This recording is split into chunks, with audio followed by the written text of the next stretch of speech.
I thought the Philippines was poor. I don't mean struggling. I don't mean developing. I mean poor. In the way the internet quietly teaches you to believe poor roads, poor systems, poor opportunities, a place people leave, not a place people choose. And I wasn't alone.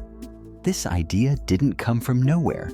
It came from headlines, from jokes, from travel warnings, from the way the country is mentioned only when there's a disaster or a problem. And before you say it, yes, I know how that sounds. But stay with me, because what I saw next completely shattered that belief.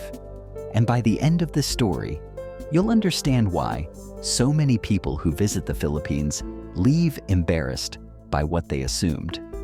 And here's the part most people never admit. The shock wasn't just what I saw. It was how wrong I had been for so long, and that realization didn't happen all at once. It crept up slowly, quietly, almost uncomfortably, because when you expect less, you don't notice how much you're being given until it's undeniable, and the first surprise came before I even left the airport. Not with luxury or spectacle, but with efficiency, clarity, and calm. People moved with purpose, systems worked. Conversations flowed in clear, confident English without the awkward pauses I'd been warned about. And that was the first crack in the illusion, because I had been told communication would be difficult, that things would feel disorganized. But instead, it felt smooth, human, and strangely familiar. And I remember thinking, maybe this is just the capital. Maybe this is the exception. And that's the lie most people cling to, the idea that whatever disproves their belief must be rare, temporary, or staged, because admitting the truth would mean admitting how shallow the assumption was. And the deeper I went, the harder it became to hold on to that old narrative, because what defines poverty really? Is it broken buildings or broken systems? Is it lack of money or lack of dignity? Because everywhere I looked, I saw something I wasn't prepared for: competence, people solving problems without drama, families adapting with creativity, students switching effortlessly between languages, workers outperforming expectations, not with arrogance, but with quiet confidence. And here's where the story turns, because this wasn't about flashy malls or tourist beaches. That's not what shocked me. What shocked me was resilience wrapped in normalcy. The way people carried themselves like they belonged in the world, not beneath it. And the more time I spent, the more uncomfortable my original belief became, because it wasn't supported by reality. It was supported by repetition. And repetition doesn't make something true. It just makes it familiar. And familiarity is dangerous because it replaces curiosity with certainty. And certainty is how you miss the truth. And here's something no one tells you about the Philippines. Intelligence isn't loud there. It doesn't announce itself. It doesn't demand recognition. It operates quietly in classrooms, offices, hospitals, homes. It shows up in adaptability, in emotional intelligence, in the ability to communicate across cultures without friction. And that's when I realized the country I thought was poor was actually rich in something far more valuable than money capability. And here's the open loop most people never close. How did this narrative become so widespread if it's so wrong? And the answer is uncomfortable, because it forces you to question not the Philippines, but the lens through which the world views it. Because global narratives are rarely built on accuracy. They're built on convenience. It's easier to label a country than to understand it. Easier to summarize millions of lives into a stereotype. Easier to ignore complexity than confront it. And once a country is placed in a box, everything inside that box gets filtered through that assumption. Success becomes surprising. Intelligence becomes an exception. Progress becomes invisible. And the Philippines has lived inside that box for decades, quietly outperforming expectations, while the world looked elsewhere. And the proof isn't anecdotal, it's structural. Filipinos dominate industries that rely on communication. healthcare, aviation, global services, education, maritime leadership, creative fields.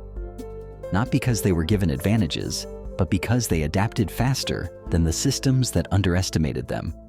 And that adaptability doesn't come from wealth, it comes from necessity, from learning to navigate complexity, from understanding people, from reading situations, from knowing how to survive uncertainty and turn it into strength. And here's where I need you to pause for a second. Because if this story is already challenging something you believed, take a moment and subscribe, because this channel exists to unpack the stories that don't fit neatly into headlines, the ones that force us to rethink what we think we know. And what shocked me most wasn't the success stories, it was how normal they were. There was no chest beating, no constant need to prove worth. People just lived, worked, learned, and contributed as if the world already knew their value, even when it didn't. And that quiet confidence is powerful because it doesn't rely on validation. And eventually, validation comes anyway. And when it does, it feels sudden to outsiders. But to Filipinos, it's just the world catching up. And the longer I stayed, the clearer it became. Poverty wasn't the defining trait. Perspective was. The gap between perception and reality was massive, and that gap says more about the observer than the observed. Because when you expect dysfunction, you interpret humility as weakness. When you expect struggle, you overlook efficiency. When you expect silence, you miss intelligence. And that's the trap many people fall into. They confuse visibility with value. And the Philippines doesn't shout its achievements. It lets them speak for themselves. And now they're being heard. And here's the second open loop. What happens when the world finally notices what it's been overlooking?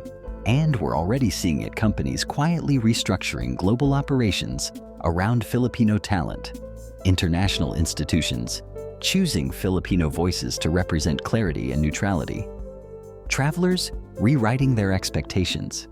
After one visit, students choosing the Philippines not as a fallback, but as a destination.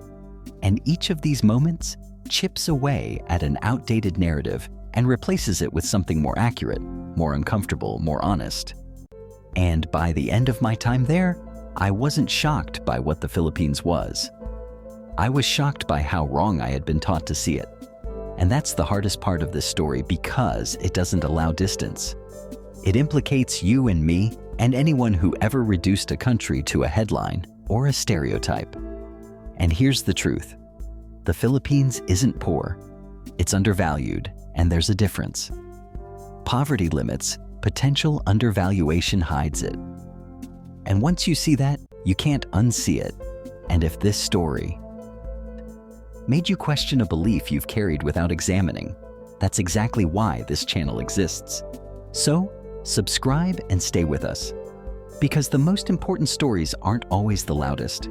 They're the ones hiding in plain sight, waiting for someone willing to look again and say, "I was wrong," and mean it. And that's the real shock. Not what the Philippines is, but what it reveals about the world that judged it too quickly.